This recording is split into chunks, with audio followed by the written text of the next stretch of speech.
자, 여러분들이 사회 공부를 하다가 궁금한 것들이 있었죠? 그 궁금한 것들 선생님과 함께 해결해 봅시다. 자, 첫 번째, 충리, 자명, 그리고 천리경, 외에 또 어떤 문물들이 우리나라에 왔는지 살펴보면요. 우리나라 이제 세계 지도도 왔어요.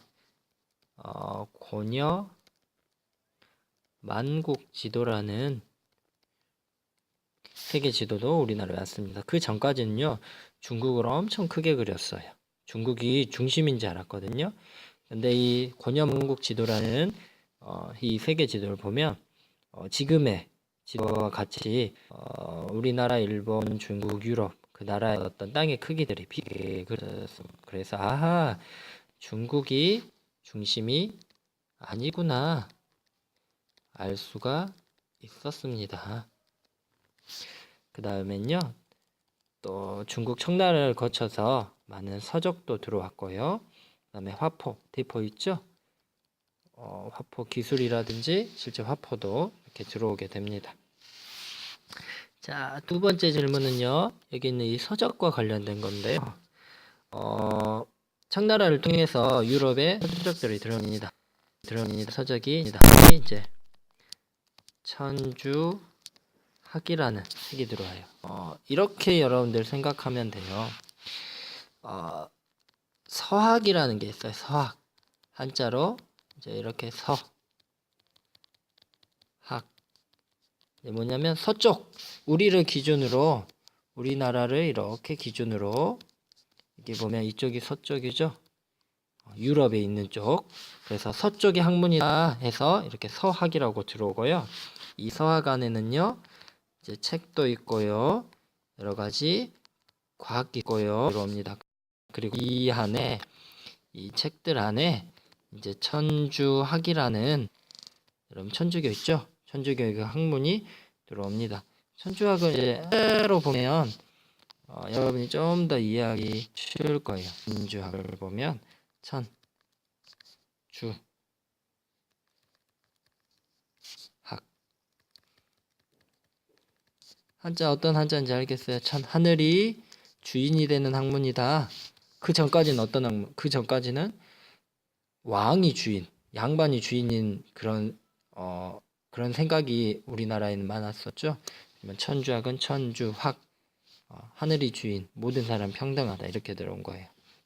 그러니까 천주학이 우리나라를 둘 때는 서학, 한자로 서학 혹은 천주학 이렇게 우리나라에 들어오게 됩니다. 그리고 세 번째로는 자, 우리나라 또가 있고 여기 일본이 있겠죠. 이렇게 있으면 이때 당시에 중국은 청나라였고 여기는 조선이었고 여기는 일본이었죠. 우리나라는 그때 거의 청나라로부터 문물을 거의 다 수입을 합니다. 물론 일본과도 교류가 있었고 일본에 조선 통신사란 것도 보내서 서로의 문물들을 이제 받아들이게 되죠. 청나라는 여기에 있는 유럽에 있는 많은 문물들을 또 받아들이게 되죠. 우리나라가 유럽과 직접 이렇게 교류를 했다거나 그러지는 않았고요. 거의 모든 과학기술이나 서적들은 청나라를 통해서 우리나라로 들어오게 됩니다. 자, 그리고 여러분 질문 네 번째, 판소리나 탈춤 말고도, 탈놀이, 탈춤 말고도 아직까지 전해오는 그런 우리나라의 어떤 놀이라든지 우리나라의 어떤 기술, 또 우리나라의 문화 그런 걸 살펴보면요, 농악놀이 아직까지 전해지지요. 농악놀이 전해지고요. 그 다음에 나전칠기 기술, 자개를 이용한 나전칠기 기술, 그 다음에 백자와 청자를 만들어내는 아직도 도예 이런 게 아직 남아 있지요. 이런 것들을 만드는 우리를 이런 장인들을요, 우리가 형태가 없는 무형 문화재, 이런 농악놀이 형태 계속 바뀌죠. 무형 문화재, 이걸 만드는 사람들을 우리가 장인 이렇게 얘기를 하죠. 하지만 전수자들, 이 기술의 전수를 받으려는 사람들이 많이 없대요. 그래가지고 이런 어떤 조선시대 때 내려왔던 이런 나전칠기, 백자, 청자 이런 기술들이 매기 끊길 그런 상황에 지금 있다고 하네요. 아름다운 우리 것들이 사라지는 현실이 좀 안타깝긴 합니다. 다음으로 이제 선생님과 살펴볼 거는요. 이렇게 쭉 그어가지고 여긴 누구 있냐면 김홍도, 그 다음에 신윤복 선생님을 한번 비교해 보겠습니다. 김홍도는요, 태어난 해가 1745년, 1806년, 신윤복은요 1758년부터 언제 죽었는지는 알 수 없어요.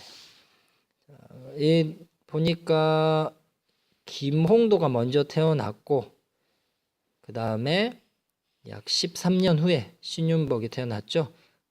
이걸 보면 김홍도와 신윤복은 13살 차이가 나지만 같은 조선 후기 같은 시대를 산 거죠.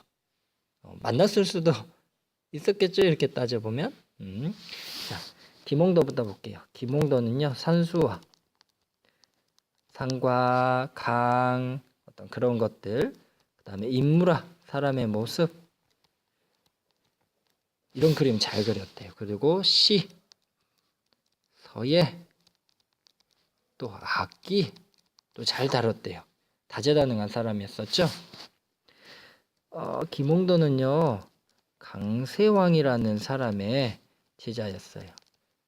강세왕은 누구냐면 조선시기 우리나라 최초의 원근법을 도입한 사람이에요. 원근법이 뭐예요, 여러분들? 우리는 너무 당연하죠. 멀리 있는 거는 작게 그리고 가까이 있는 거는 크게 그리고 멀리 있는 것의 색깔은 연하고 가까이 있는 것의 색깔은 진하고, 그게 원근법이죠. 그 전까지는 원근법이 없었어요. 근데 이 강세왕이라는 사람이 원근법을 최초로 도입했고, 김홍도는 이 강세왕이라는 이분한테 배웠죠.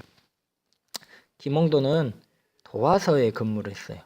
도화서는 뭐냐면 조선시대에 그림 그리는 관청입니다.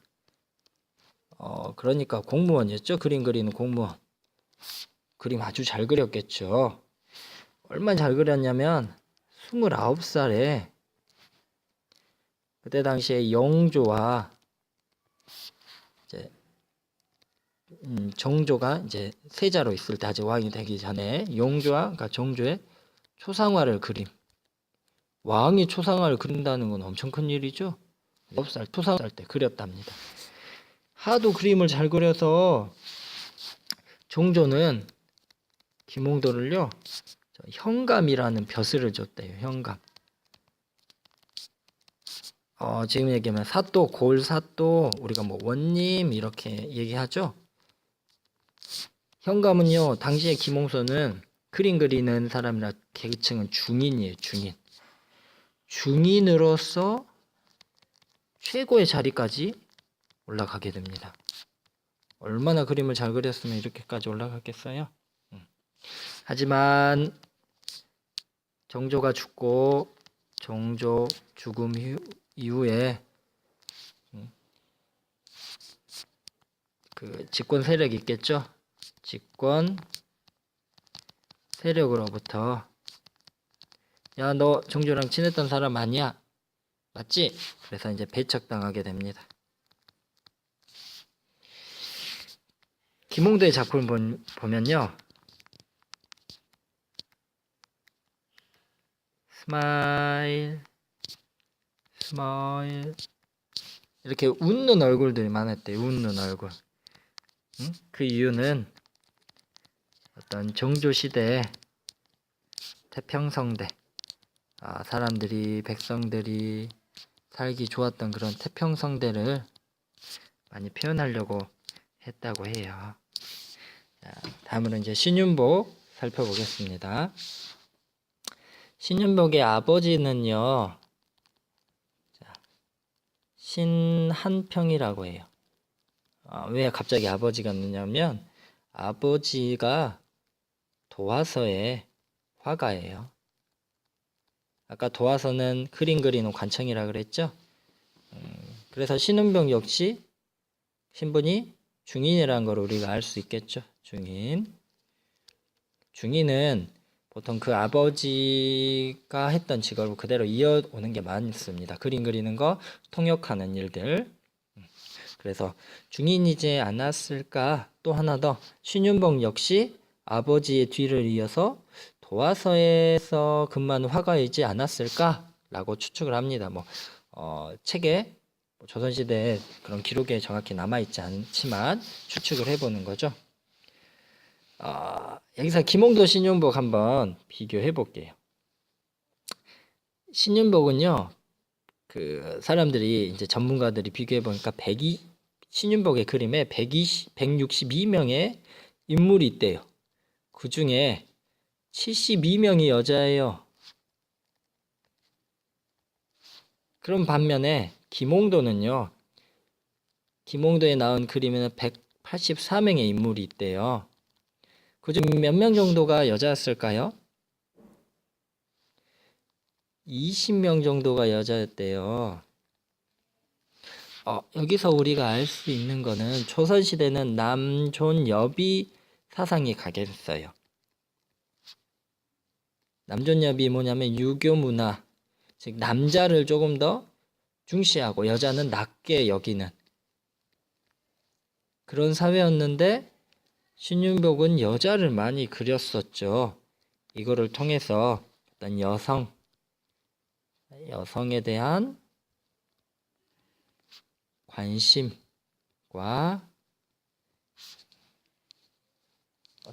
관심과 사랑 이런 것들이 조금 더 많았다라고 할 수 있겠죠. 신윤복은요, 세계 마술사라고 또 전문가들은 이야기해요. 다양한 색깔을 썼고요. 특히 그 조선시대 때 많이 쓰지 않는 원색, 우리 지금 빨강, 파랑, 노랑 이런 원색을 파격적으로 사용을 했다고 해요. 그리고 신윤복의 그림을 보면 하천이 흐르고 이렇게 사람들이 이렇게 걷고 했을 때 이게 이제 낙관이란 걸 찍거든요. 누가 그렸다 찍고 이게 짧은 글을 써요. 이 짧은 글을 이제 제발이라고 한대요. 제발이라고 하는데 신윤복의 그림에 이 제발은 신윤복이 자신의 그림에 대한 짧은 그림에 대한 감상을 이제 짧은 글로 썼는데 이 내용이 정말 이 그림의 내용과 일치하고 사람들이 아하 와 할 정도로 그런 어떤 짧은 글이 담겨 있는 뜻이 많았대요. 그래서 신윤복이 어떤 시에 대한 재능도 뛰어났다라고 사람들이 판단을 한답니다. 어때요? 김홍도, 신윤복 이렇게 비교하니까 조금 더 이해가 쉽죠? 다음으로 고려시대에 농민 봉기가 있었냐? 선생님이 고려시대 농민 봉기 한번 봐볼까요?